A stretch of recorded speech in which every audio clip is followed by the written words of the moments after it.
Untuk membuat bangsa dan negara Indonesia kuat, bolehkah kita melakukan hal yang revolusioner? Apa itu? Bagaimana kalau kita ubah Undang-Undang Dasar 2002? Mengapa? Karena dalam Undang-Undang 2002, pengganti Undang-Undang 45, saya merasa parlemen menjadi lemah gara-gara Undang-Undang 2002. Pelemahan Undang-Undang 45 menjadi 2002 ini dosa siapa sih sebenarnya?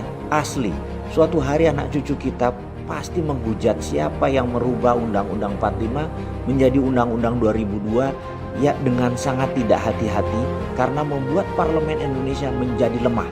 Salah satunya apa yang membuat parlemen Indonesia menjadi lemah? Adalah keluarnya fraksi TNI Polri dari parlemen. Sudah mereka tidak boleh memilih, tidak terwakili lagi di dalam parlemen. Padahal mereka itu terdidik puluhan tahun sebagai garda pertahanan dan keamanan negara. Jangan diragukan ke NKRI-an mereka. Tapi gak ada jatah tempat di parlemen coba. Harusnya 5% dari anggota parlemen adalah fraksi TNI Polri. Harus diadakan lagi. Jadi yang membuat undang-undang ada yang gak paham bela negara.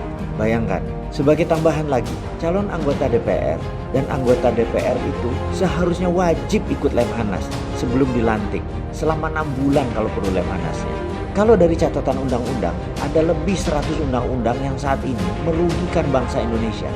Karena keputusan parlemen yang lemah dalam 15 tahun terakhir ini, karena tidak ada fraksi TNI Polri-nya, tidak ngerti bela negara. Ada lagi satu lagi, ASN, abdi negara, pegawai negeri, ada baiknya tidak ikut memilih di dalam pilpres, pemilihan gubernur, pemilihan bupati, karena mereka bisa dimanfaatkan oleh incumbent. Sampai ada pejabat komen, kamu digaji siapa?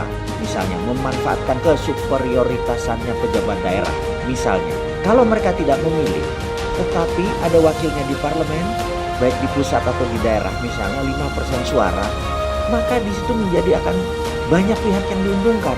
Mereka itu punya semangat mengabdi yang tinggi, yaitu TNI, Polri, dan ASN. Jadi ada baiknya 5% suara fraksi TNI Polri, 5% suara ASN itu akan menambah kredibilitas DPR.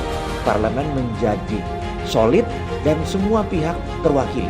Jadi bagaimana kalau kita usulkan kita buat referendum untuk mengamen Undang-Undang 2002 menjadi undang-undang baru yang memasukkan fraksi TNI, Polri, dan ASN agar mereka terwakili di parlemen yang membuat parlemen Indonesia menjadi tangguh.